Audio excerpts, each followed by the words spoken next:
Last వీడియోకి continuation video ఇది. నిన్న మా ఇంట్లో వంకాయలు కాసాయని చెప్పాను కదా, అవి కూర వండుకొని తినేసాం. చాలా టేస్టీగా ఉంది. అండ్ మీకు నా లైఫ్లో జరిగిన ఒక విషయం మీకు చెప్పాలి అనుకుంటున్నాను. చాలామంది నా ఏజ్ గ్రూప్ వాళ్ళే చూస్తారు, ఎక్కువ అమ్మాయిలే చూస్తారు. మీకు హెల్ప్ అవుతుందని చేస్తున్నా.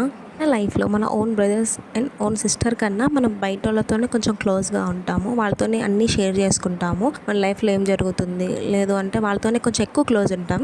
ఇది అవునా కాదా అని చెప్పండి మీరే. వాళ్ళు మనం ఏం అడిగినా, సపోజ్ అమౌంట్ అడిగినా లేకపోతే వాళ్ళకి ఏమైనా ప్రాబ్లం ఉన్నా మనం వెంబటే రియాక్ట్ అయిపోతాము. వచ్చి మనకి ఈ ప్రాబ్లం ఉంది అనేసి మన ముందు ఏడిస్తే, మనం అయ్యోలే అనేసి డబ్బులు ఇస్తే, మళ్ళీ మనం వాళ్ళని అమౌంట్ అడిగితే రేపిస్తా, ఎల్లుండి ఇస్తా, నెక్స్ట్ మంత్ ఇస్తా అని ఇలాంటి మాటలు చెప్తారు తప్ప మనకి డబ్బులు ఇవ్వరు. నేనైతే 1,00,000 లాస్ అయ్యానండి. కొన్ని ఇయర్స్ అంటే ఒక 3 years నుంచి నేను అడుగుతుంటే ఇవ్వలేదు. మన పెద్దోళ్ళు అంటారు కదండి, ఆడపిల్ల సొమ్ము తీసుకొని ఏం బాగుపడతారు అని. వాళ్ళు బాగానే పడతారు, మనమే లాస్ అవుతాం తప్ప వాళ్ళకేంటి, వాళ్ళు బాగానే ఉంటారు. అన్నం పెట్టిన వాళ్ళ దగ్గర విశ్వాసంగా ఉండాలి అంటారు కదా అండి. ఈ రోజులలో అది లేదండి. ఏమంటారు మీరు?